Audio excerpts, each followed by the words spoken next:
Okay, so here's my room. Here's the blinds. Here's all the stuff. Am I anywhere? No. Okay. I am in the hospital. There's the TV. You see this one? Okay. I've tried this a couple of times and it didn't work. Didn't have sound. So I'm going to try to talk a little bit loud, but I've been in the hospital for 4 days.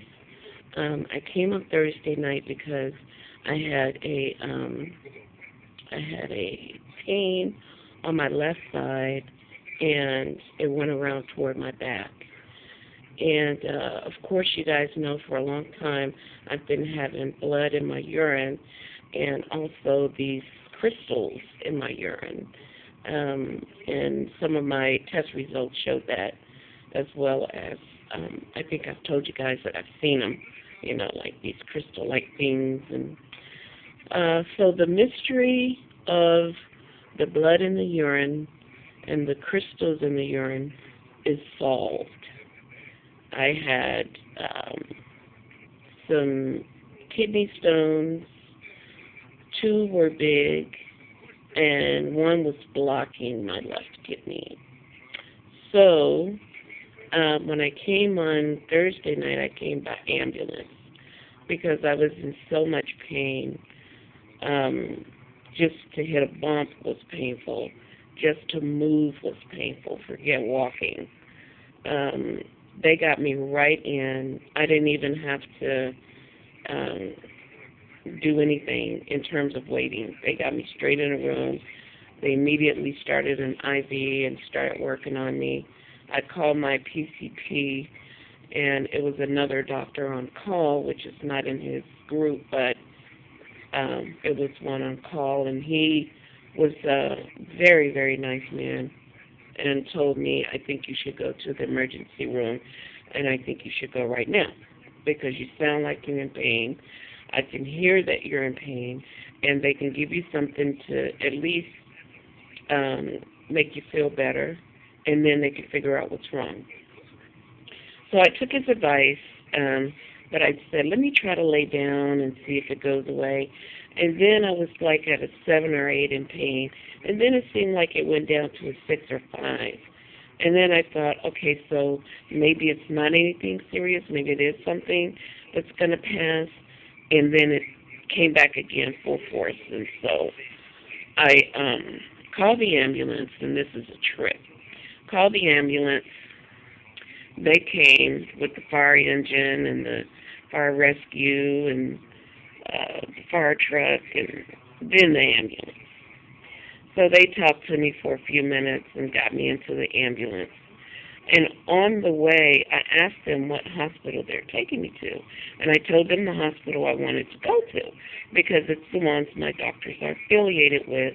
And because they're affiliated with this hospital and the group that my doctors work for, they would be able to pull up everything, my records and everything, and see everything I'm treated with and treated for, everything that they can see all my doctor's notes, et cetera, et cetera. Well, they told me they're taking me to another hospital. And it was like, I don't want to say a welfare hospital. It's like I think it's more like a state hospital or something like that, And you can certainly go there. I mean, it doesn't matter. You can go there.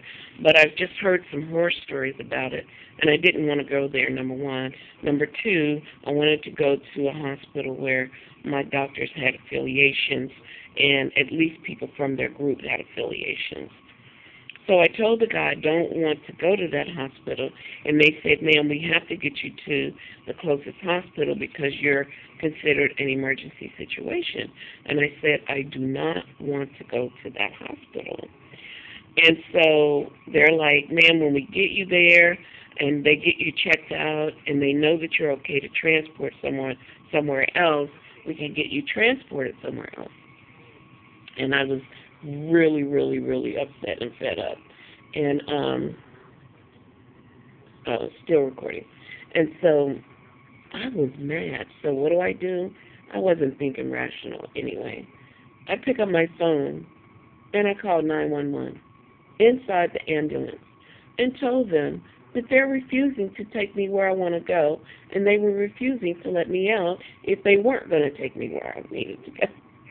So they stopped the ambulance right there, and they said, okay, ma'am, you don't want to go. You need to sign this line right here that says you're refusing treatment and you're refusing transport, and we'll take you back home. We were just around the corner.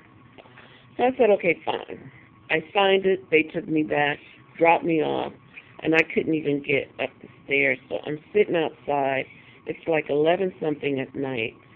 My daughter's not home because she went to meet one of her friends who was up visiting from Georgia, and they went to dinner after work. And so she was on her way home, but she was stuck in traffic. The GPS had her going some kind of weird highway, and it was just bumper-to-bumper traffic. And so she was sitting in traffic, and she didn't know that I was having this problem yet because I didn't want to tell her, so she would worry and worry on the whole ride trying to get to me, because that's how she is. So long story short, I tried to find a couple of neighbors, couldn't get anybody, couldn't get up the stairs so I could get back to the house or the apartment so I could sit down. So my daughter, I finally called her to ask her, are you on your way home, or are you close to home, or whatever? She said, yeah, but I'm stuck on the highway. GPS had me going some kind of odd way. And she said, I'm just sitting here in traffic, and I haven't moved for 20 minutes. I haven't even reached an exit for like 20 minutes.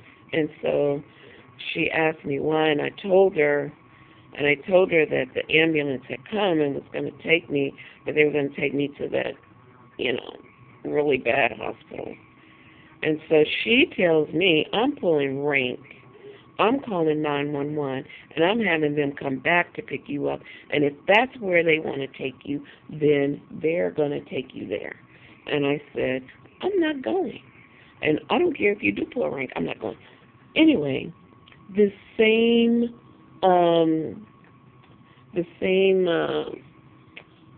fire truck comes, but different ambulance and different medics.